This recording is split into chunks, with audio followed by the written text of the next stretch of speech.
Hello, welcome back to Kim Reads as we continue with Felicity Saves the Day. Chapter 4, Runway.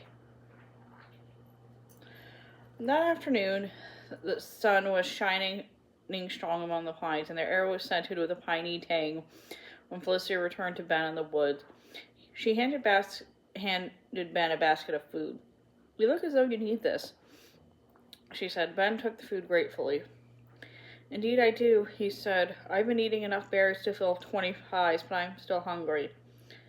"You'll need your strength," said Felicity. She knelt next to him. "I'm going to look at your leg." Very gently, Felicity unwrapped the rags from around Ben's leg. They were stiff with dried blood. Underneath them, Felicity saw a jagged gash running from ankle to the knee. She washed the cut with river water she brought.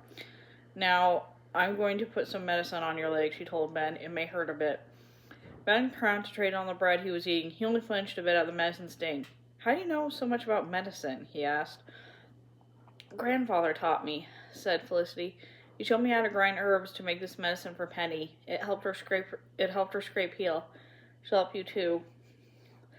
Felicity wrapped Ben's leg in strips from a clean petticoat. She tied the bandage around the leg with a ribbon. Ben smiled when he looked at the ribbon. "Well," he said, "my leg certainly looks prettier. Feels better, too." "It will be as good as new in a week or so," Felicity said. "A week?" exclaimed Ben. "I can't wait here that long." Felicity shrugged. "You have no choice." "Besides," she said briskly, "I can't see a sickly, skimming, limping shoulder would do in General Washington and his army a bit of good." She stood up and began to gather pine boughs from a fallen tree to make for Ben. "Felicity," said Ben, "what do you think about all this, about General Washington and his army of patriots?" "I'm sorry the disagreements between the king and the colonists have gone so far," said Felicity. "I hope there wouldn't be any fighting. I hope the difference could be solved another way."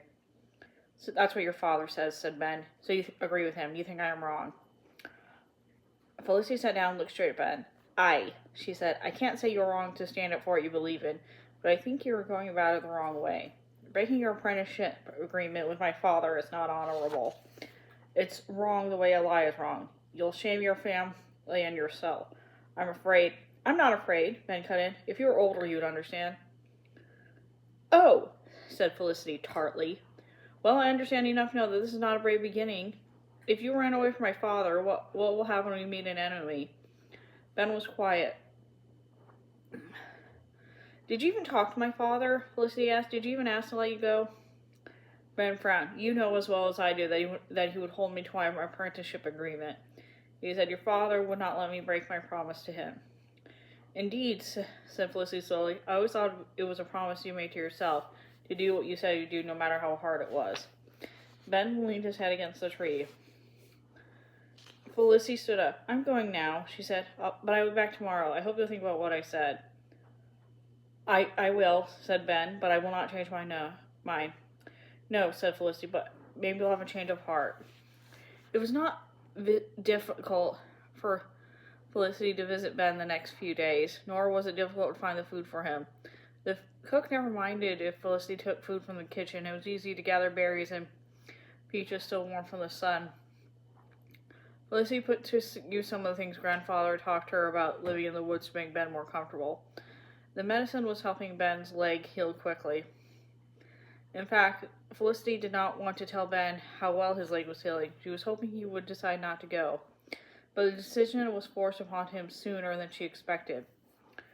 One morning, as Felicity, Nan, and William and Grandfather were eating breakfast, Felicity came into the dining room and handed Grandfather a letter. Then she turned to the children and said, "The letter's from your father, children. He is coming here tomorrow rather than wait until Sunday as usual." "Hooray!" said Nan and William. Felicity wished she could feel as happy as they did, but she couldn't. She thought she knew why Father was coming. He was looking for Ben. She made her voice sound calm. "Oh, how fine," she said. Grandfather put the letter down and said crisply, "It seems that Ben, that hot-headed apprentice, has run off. I warned your father about Ben when I was in Williamsburg this spring. I said he was spending too much time watching the militia muster. Now it appears I was right. That foolish boy has run off, probably to fight with the Patriots. Your father is well rid of such a troublesome scoundrel. Now, said Mother. Ben's a good lad. Maybe he's gone to visit family and plans to come back.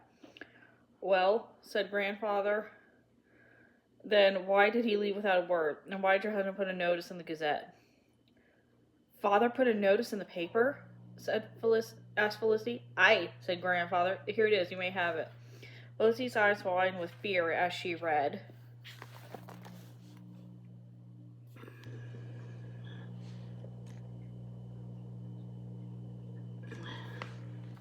Felicity excused herself and hurried to her bedchamber. She sat in the open window and looked across the long lawn. She could see the river flowing to the sea. It never stopped. It never wavered. The river was always sure of its course, but Felicity was not. She did not know what to do. She looked down at the notice in her hand. I hereby forewarn all persons not to harbor or entertain him, Father had written. By caring for Ben and helping him hide, Felicity was doing exactly what Father said not to do. When Father arrived, should she tell him about Ben? Felicity sighed. She wished she could tell Father. But she made a promise to Ben, and she knew she had to keep it. Felicity took a piece of paper out of her pocketbook. She began to draw a map of the route from Grandfather's plantation to Yorktown. She would help Ben run away, even though she did not want him to go. Felicity held her pocketbook to her chest as she ran to the woods. A storm was coming. The wind was fitful and the air was yellowish green. Her hair was wild, and she was yelling out of breath when she reached Ben. Ben, she said, Father is coming. He's put a notice in the Gazette about you and offered a war for your return. Will you stay and talk to him? No, said Ben, just as Felicity had expected. Then you better leave right away, said Felicity. Come and stand up with me. I'll show you the path to Yorktown. Hurry. Ben said not a word as he stood up. He winced as he put the weight on his injured leg, and he wobbled a bit when he tried to walk. Here, said Felicity, lean on me. You can do it. Felicity supported Ben as they made their way through the woods along the footpath. She and Grandfather had ridden along the path many times, so Felicity was sure of the way.